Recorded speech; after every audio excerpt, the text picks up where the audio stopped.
Alright guys, ngayong araw ay papakita ko sa inyo ang pinakamataas na tulay sa buong Pilipinas. So tama po narinig nyo. So itong nakikita nyo ngayon na video ay ito po ang pinakamataas na tulay sa buong Pilipinas. So ito po yung tulay na pinangalanang Agas-Agas Bridge na ating matatagpuan dito sa municipality ng Sugod, Southern Leyte. Grabe, sobrang ganda talaga rito sa tulay na ito. Kita nyo naman yung napakagandang view. Tapos makikita natin sa tulay na ito ay napakasimple lang.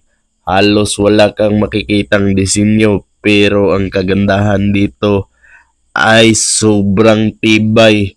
So tested na po ito kasi ginawa po ang tulay na ito mga sa taong 2006 at natapos ay 2009. Tapos ngayon ay 2025 na po tayo kaya sobra na dekada yung tagal ng tulay na ito. Nasa 15 years na po ito Pero kita nyo naman sobrang napakatibay at sobrang napakatatag at lahat po ng sasakyan ay pwede pong dumaan rito. Wala pong bawal sa pagdaan ng tulay na ito kasi sobrang napakatibay nito. At sa pagkakalam ko ay gawa raw po ito ng mga Japanese kaya sobrang napakatibay at sobrang napakatatag. So, again so ang pangalan ng tulay na ito ay Agas-Agas Bridge.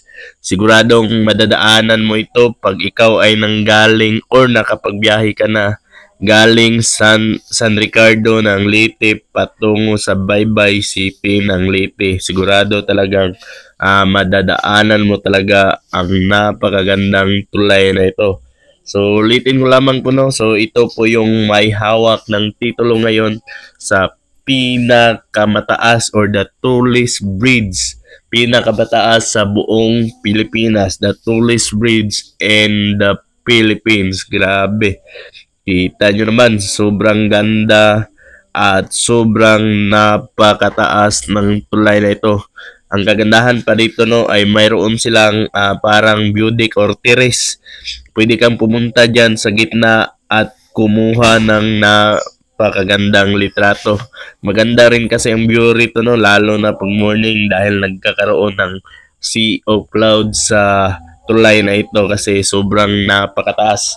At sa mga nagtatanong kung gaano ito kataas ay may taas po itong 89 meters. Grabe, sobrang napakataas at nakakalula talaga ang taas ng tulay na ito. So daanan mo na to sa Leyte.